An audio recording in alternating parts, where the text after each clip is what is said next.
everyone. I'm Cindy Mueller. Welcome to our May 2021 Zoom Recital weekend. This weekend, small groups of performers are presenting their recital pieces to each other in a Zoom video, and then we are streaming live to YouTube these performances so that family and friends can enjoy this music today. Before I start, I want to say thank you to all the performers who are participating today. I know you've all practiced a lot. I know you've had to manage learning your pieces along with lots and lots of schoolwork. And I appreciate all the effort that you have done. I've heard you play beautifully in your lessons, and I hope it goes just as well right here. Parents, thank you for all you've done to help make this day possible. I always play in each recital, and in the Zoom recitals, I play first so that everybody who's trying to connect with family through YouTube has a chance to make sure that they're all on board and they can be certain to see their performance. For this recital, I've chosen a Mozart Sonata first movement to play. It's Mozart's Sonata in C major, number 16. When I think of Sonata, I kind of think of birthday cakes, because birthday cakes usually have 3 layers. And sonata, especially the sonatas written during the time of Mozart, mostly always had 3 separate pieces within the overall sonata, and each piece is called a movement. So the interesting thing about these movements is each one of them kind of had a formula that if a composer in the classical period was thinking, oh, let me write a sonata, well, the first movement, what should I do? Well, they had a pretty good idea because of this formula. It's called a form, and this particular form for the first movement of the sonata is called the Sonata Allegro form. Most of the time, the first movement is an Allegro, fast movement.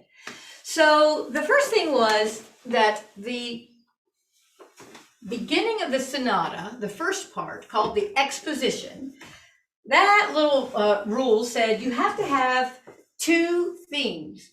So the first thing that the composer had to do was, first theme, what should I do? Well, it's very interesting for this particular sonata. You've played a million times, you guys, a C major chord.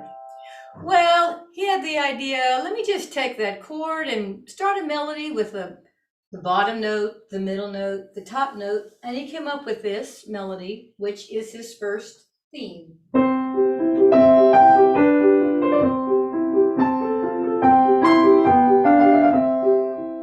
And then, like all good things in the classical period, you throw in a few scales and some arpeggios and chords, and that takes care of the rest. The next rule for the Sonata Allegro form is that you have to have a second theme. So crafty Mozart thought, well, I'm not through with that major chord yet. This time I'm going to start a melody at the top of the chord and go 5th, 3rd root. And he came up with this melody.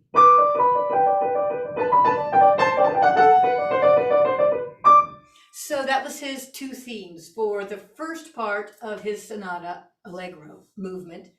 And that part is called the exposition. You get your themes out there. The part that comes next, according to the formula, is what they call the development.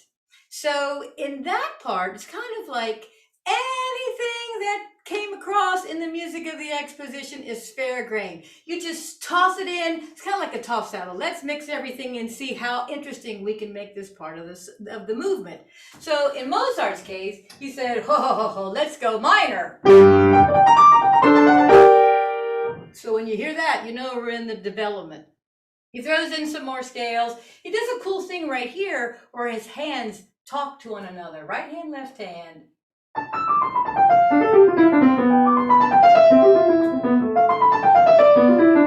So listen for that part. Tells you we're in the development. So the last part of the formula said, hey, then you've got to come back and restate those 2 themes that you had in the beginning. And this part is called the recapitulation. But you have to be crafty. You can't play the themes in the original key. So they return, but this time in different keys. First theme. Second theme, the first time it was in G, now he's doing it in C.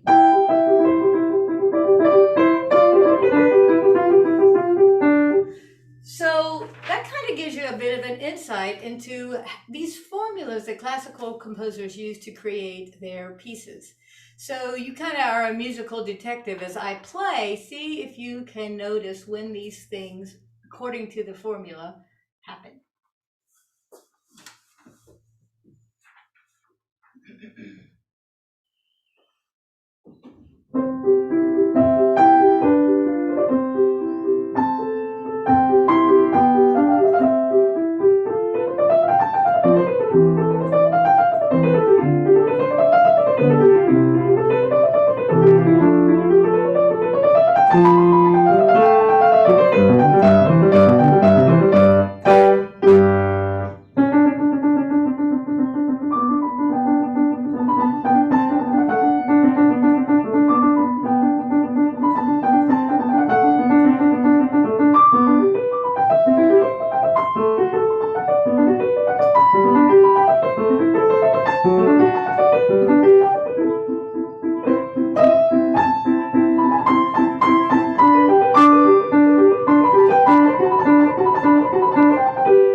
So now I'd like to introduce our first performer. Bianca Flood is going to play Folia by Alessandro Scarlatti. So Bianca, you can unmute yourself and begin when you're ready.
Bianca. Thank you, thank you.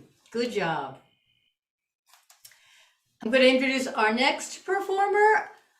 Alena Boyer is going to play Night of the Tarantella by Nancy Faber, and also Maleguena, Pablo de Sarasate, which is arranged by Nancy Faber. So Alena, you can unmute yourself. Begin when you're ready.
Very nice, Alena. Thank you. Thank you.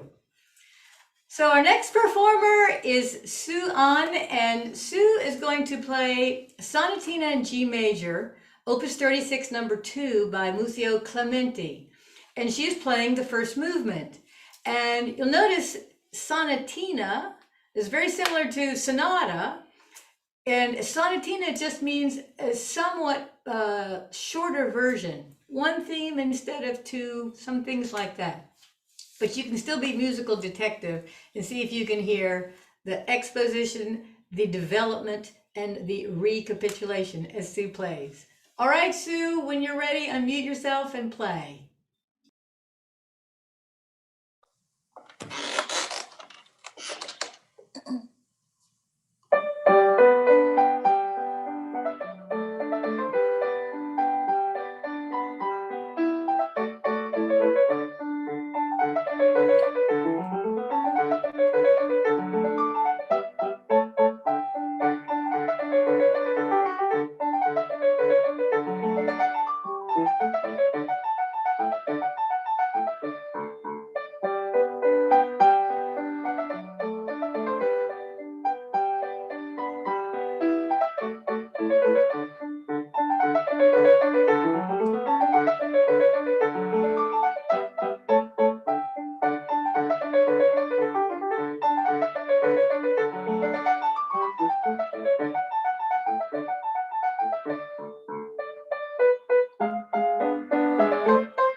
Great, Sue. That was beautiful.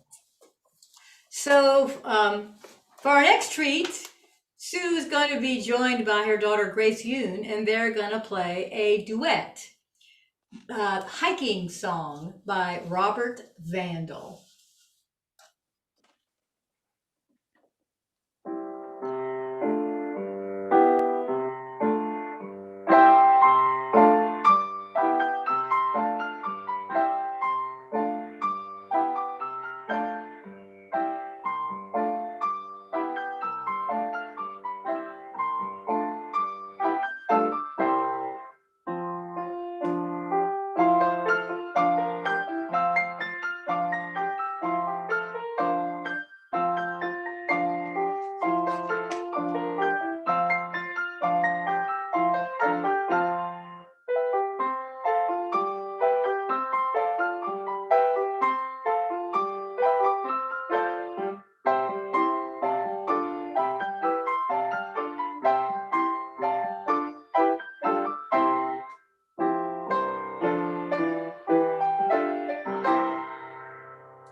That was beautiful, you guys.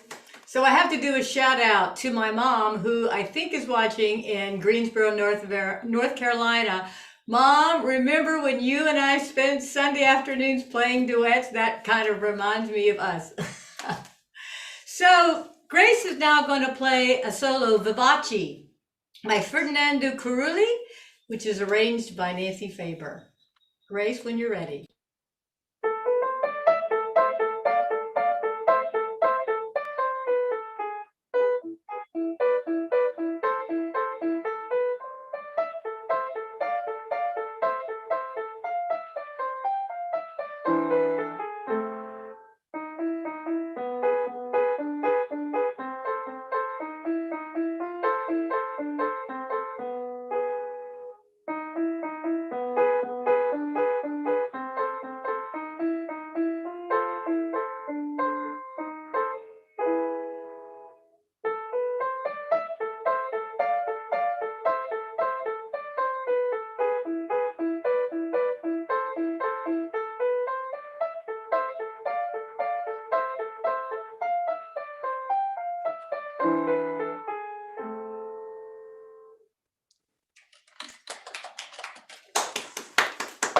Nice job, Grace. Thank you. Thank you. Our next performer is Marion Jones. Marion's playing Scherzo in D minor by Cornelius Gurlitt. Okay, Marion, when you are ready.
Great job, Marion. Thank you. Thank you.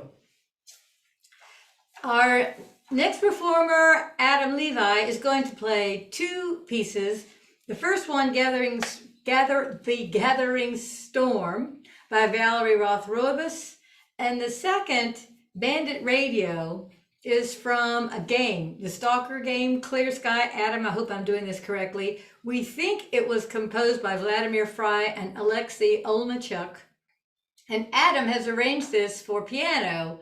And kind of an interesting thing Adam did, if you are familiar with music on the MuseScore app, you can arrange something in that app, and then other people can go find your arrangement. So if you like what you hear Adam play today, his sheet music is on MuseScore, and he can tell you how to get there.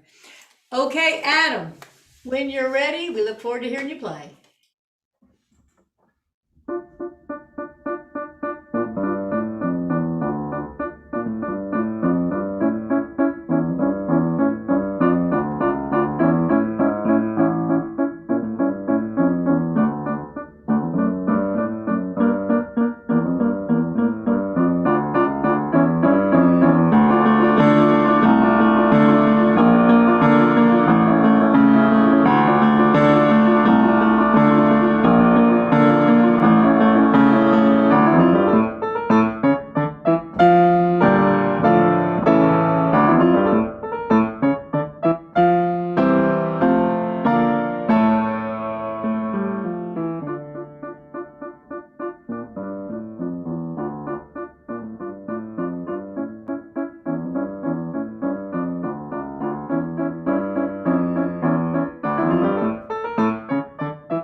Great job, Adam. Thank you. Thank you so much.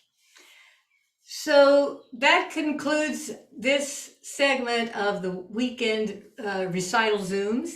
And I want to say again, thank you to every single one of you that played today. I know being a high school student is just a very, very strenuous and time-consuming thing. And I'm just so impressed that each of you decide to keep music in your life.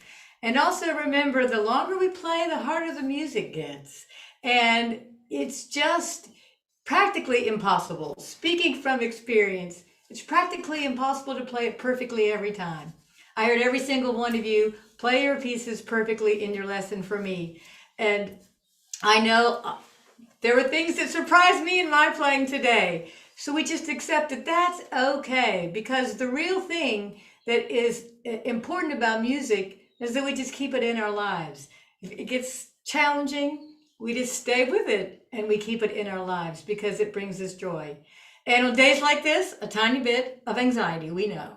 So parents, thank you again. Those of you who are watching, thank you for tuning in. Students, you can go whoo and enjoy some relaxed time on your Sunday. Thank you for joining us.